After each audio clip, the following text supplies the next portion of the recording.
O Senhor Jesus, após ser batizado nas águas, foi impelido pelo Espírito Santo ao deserto para jejuar durante 40 dias e para ser tentado pelo diabo. O Verbo vivo que desceu do céu venceu o Pai da mentira pelo poder de sua palavra e foi aprovado pelo Pai Celestial para a maior missão de todos os tempos. Ao iniciar seu ministério, Jesus foi desprezado, desafiado, desacreditado, ameaçado e rejeitado pelo seu povo, e isso se estendeu durante 3 anos e meio. Transpirou gotas de sangue, por se encontrar no mais profundo grau de temor e tremor, pois o Senhor já sabia o tamanho do sofrimento que estava por vir. Ele foi traído e vendido por 30 moedas de prata por Judas, o seu amigo. Foi negado 3 vezes por Pedro, um dos seus discípulos mais íntimos. Foi preso, espancado, cuspiram em seu rosto. Partes de seu cabelo e barba foram arrancados. Foi zombado e julgado, culpado injustamente pelo sinédrio. Jesus foi brutalmente chicoteado pelos azorragues romanos, chicotes que eram compostos de várias tiras de couro com pedaços de ferro e ossos presos em suas pontas. A cada chicotada, as pontas de ferro e ossos eram cravadas em sua carne, de tal maneira que a única forma de arrancá-las de sua pele era puxando-as violentamente. Jamais vamos conseguir imaginar a dor e o sofrimento que o Senhor sentiu. Mas por que ele continuava calado? Por que ele continuava suportando tamanha brutalidade? Bastava uma palavra do mestre e ele seria inocentado imediatamente. Mas o que será que o motivava a continuar com tudo isso? Após ser açoitado, moído, esmagado e ter sua carne dilacerada por 40 vezes, o Filho de Deus foi coroado com uma coroa de espinhos, espinhos que eram tão grandes que penetravam em seu crânio. Jesus foi trocado pelo assassino Barrabás e foi condenado à cruz, um dos métodos de execução mais cruéis e desumanos criado pelo homem. O objetivo principal da crucificação era causar o máximo de dor possível por um longo período de tempo. O condenado era obrigado a carregar a parte horizontal da cruz até o local da execução. Em seguida, era deitado de costas com as mãos estendidas ao longo do patíbulo e os braços eram amarrados à trave ou cravados pregos nos pulsos e pés. Os pregos podiam medir até 18 centímetros de comprimento e 1 centímetro de espessura. O peso das pernas sobrecarregava a musculatura abdominal, que cansada, tornava-se incapaz de manter a respiração, levando à morte por asfixia. As vítimas também sofriam de perda de fluidos corporais e falência de órgãos, e em geral levavam entre 3 horas a 4 dias para morrer. Após quase 3 horas carregando uma cruz de mais de 50 quilos, Jesus é despido e finalmente crucificado. Suas mãos e seus pés foram cravados na cruz por pregos enormes. Mas por que o Senhor ainda continuava suportando tudo isso? Às 9 horas da manhã, o Filho unigênito de Deus havia sido levantado no madeiro. Durante as próximas 3 horas de tortura e agonia, Cristo seria ainda mais humilhado, zombado e abandonado. Houve trevas sobre toda a terra do meio-dia até as 3 horas da tarde. Quando Jesus disse: "Tenho sede", os soldados romanos lhe deram vinagre em uma esponja.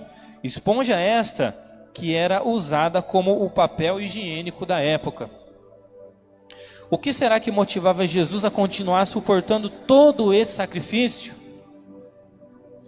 Exatamente às 3 horas da tarde da sexta-feira, do dia 15 de abril do ano 29 depois de Cristo, o Senhor exclamou: "Está consumado. Pai, em tuas mãos entrego o meu espírito." E em seguida, deu o seu último suspiro. O Cordeiro de Deus derramou até a sua última gota de sangue, de tal maneira que quando os soldados foram confirmar a sua morte, eles o traspassaram com uma lança, e quando arrancaram a lança, saiu sangue e água do seu corpo. Mas por que Jesus fez tudo isto? Eis a resposta: não foram os judeus ou os romanos que o crucificaram, e nem foram os pregos nas mãos e nos pés que o mantiveram na cruz, mas foi o seu amor por nós. Foi por amor, amor eterno e incondicional. Ele decidiu morrer por amor a nós, pois somente através da sua morte teríamos acesso à vida eterna. Existem 9 benefícios no sangue de Jesus para as nossas vidas. O seu sangue puro e imaculado, derramado na cruz, pagou o preço pelos nossos crimes contra Deus e nos libertou da escravidão do pecado. Isso se chama redenção. Seu sangue faz remissão por nós, ou seja, perdoa e apaga os nossos pecados e iniquidades. Faz propiciação, isto é, reconcilia nossa comunhão com o Pai Celestial. Faz expiação, purificando as nossas vestes espirituais. Nos justifica, nos tornando inocentes e aceitáveis a Deus. Renova e regenera nossa mentalidade a respeito do pecado. Nos adota e nos eleva à posição de filhos de Deus. O sangue de Jesus nos santifica e aperfeiçoa. O sangue de Jesus garante a salvação e a vida eterna. Durante as quase 40 horas em que Jesus esteve morto, seu corpo esteve em um sepulcro, cravado na rocha, mas a sua alma e o seu espírito continuaram a sua missão no Hades, isto é, no mundo dos mortos. O Hades era dividido em 3 partes: a condenação eterna, o seio de Abraão e um abismo que separava as 2 partes. Isto está descrito no Evangelho de Lucas, capítulo 16 e Apocalipse 9. Jesus pode até ter morrido como uma ovelha muda enviada ao matadouro, mas quem desceu ao Hades foi o leão da tribo de Judá, o general de guerra. Efésios capítulo 4, verso 9. Jesus proclamou a sua vitória contra Satanás, a morte e o inferno. 1 Pedro 3, verso 19. E ele disse: eu sou o que vive, estive morto, mas eis que estou vivo por toda a eternidade, e possuo as chaves da morte e do inferno. Apocalipse 1, verso 18. E despojando dos principados e potestades, Jesus cancelou todo o poder e autoridade das trevas e fez deles um espetáculo público, triunfando sobre todos eles na cruz. Colossenses 2, verso 15.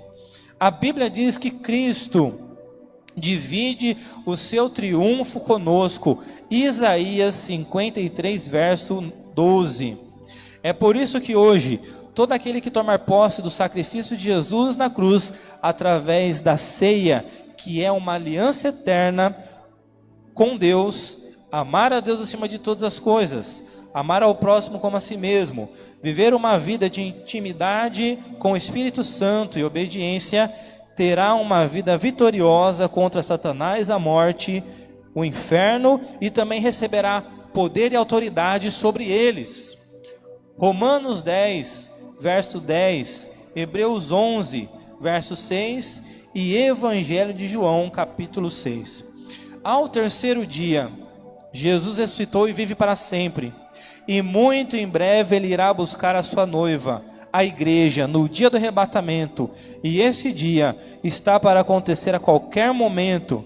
Jesus foi até o fim por amor a você, e para fazer parte da noiva de Cristo é necessário irmos até o fim por amor a Ele.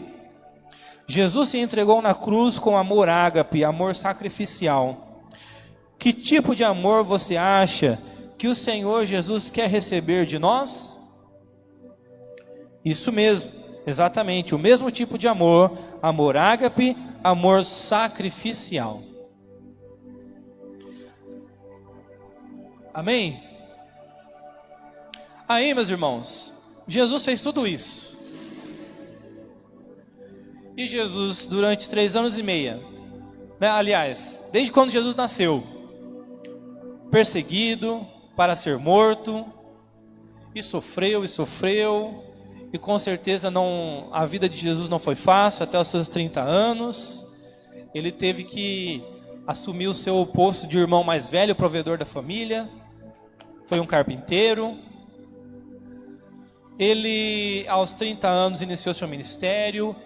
E durante 3 anos e meio, sofreu, perseguição, rejeição, até que foi traído, e acabamos de ler aqui, e foi traído, e foi julgado injustamente, e foi esbofeteado, e foi cuspido, e arrancaram partes da sua barba, do seu cabelo, e foi chicoteado com um chicote terrível, e foi trocado por Barrabás, e foi crucificado, a pior morte que existe na história. E Jesus fez tudo isso por amor a nós, meu irmão. E quando Jesus morre, não foi o final, foi só o começo. Quem foi crucificado na cruz foi o cordeiro mudo, mas quem desceu lá no inferno foi o leão da tribo de Judá. Lá ele conquistou a vitória, ele triunfou na cruz e proclamou a sua vitória lá sobre Satanás, a morte e o inferno. Através do sacrifício de Jesus, meu irmão, hoje nós temos acesso à salvação, à vida eterna, à cura do corpo, da alma, do espírito, à quebra das maldições, à verdadeira libertação. Temos acesso ao Espírito Santo de Deus, temos acesso à prosperidade, a uma vida de fartura e abundância, através da aliança de sangue que nós temos com o Senhor Jesus. Então, meus irmãos, através do sacrifício de Jesus, nós temos acesso a toda a plenitude, ou seja, a tudo o que existe de espiritual, nós temos acesso. Tudo o que Deus tem para oferecer a nós, nós temos acesso. E muitas vezes nós, ainda sabendo de tudo isso, meu irmão, de tudo que o Senhor Jesus fez na cruz, de tudo que Ele conquistou na cruz, do seu triunfo no inferno, e de mesmo sabendo que o Senhor Jesus divide esse triunfo conosco, basta a gente tomar posse, mesmo assim ainda existem pessoas dentro da igreja que sabem de tudo isso, mas que ainda vivem com medo.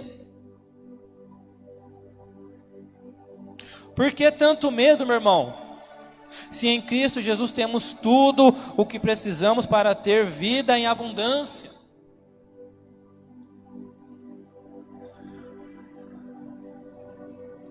Por que tanto medo? Medo do amanhã, medo do que pode acontecer, e tanta ansiedade, medo do futuro. E meu Deus do céu, o que será de nós?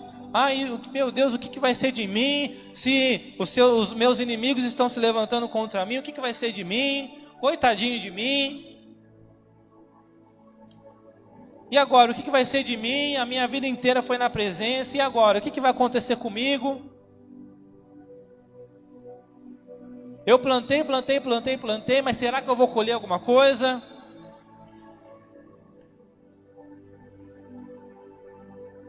E agora? O que será de mim? Meu irmão, a gente tem motivo para ter medo? Não tem motivo nenhum para ter medo de nada, meu irmão. Evangelho de João, capítulo 1, verso 16 diz o quê? Da sua plenitude todos nós temos recebido graça por graça. Então, meu irmão, através do sacrifício de Jesus nós temos acesso à plenitude. A plenitude, o que é plenitude? É tudo o que Deus tem para nós temos acesso. Tudo que existe de espiritual, né? Nós temos a aliança de sangue com Jesus, é a aliança da graça. A aliança da graça é superior à aliança da lei, está lá em Hebreus. Na lei, meu irmão, as pessoas só tinham acesso às bênçãos terrenas. Mas na graça não. Na graça, além de termos acesso às bênçãos terrenas para essa vida, nós também temos acesso às bênçãos para outra vida, as bênçãos futuras, as bênçãos espirituais.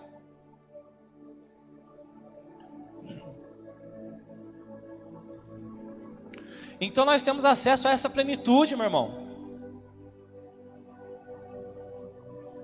A nossa recompensa está nas mãos do Senhor Jesus. O nosso futuro está nas mãos do Senhor Jesus. Deus te trouxe aqui nessa noite para te dizer: meu filho, expulsa esse medo da tua vida em nome de Jesus. Por que medo? Por que tanto medo? Ah, mas é porque estão se levantando contra mim. Ah, mas é porque estão fazendo obras de macumbaria e feitiçaria. Ah, mas é porque estão me ameaçando. Ah, mas é porque o salário vai diminuir. Ah, mas é por causa disso, é por causa daquilo. Meu irmão, não temos motivo para ter medo.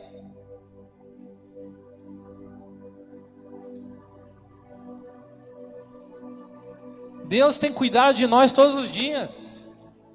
Se Deus cuida das plantas lá fora, meu irmão, que nasce num dia, morre no outro, é lançado no fogo. Se Deus cuida dos passarinhos lá fora, que eles não trabalham e Deus abençoa os passarinhos com alimento, como é que Deus não vai cuidar de nós? Como é que Deus não vai prover nas nossas vidas?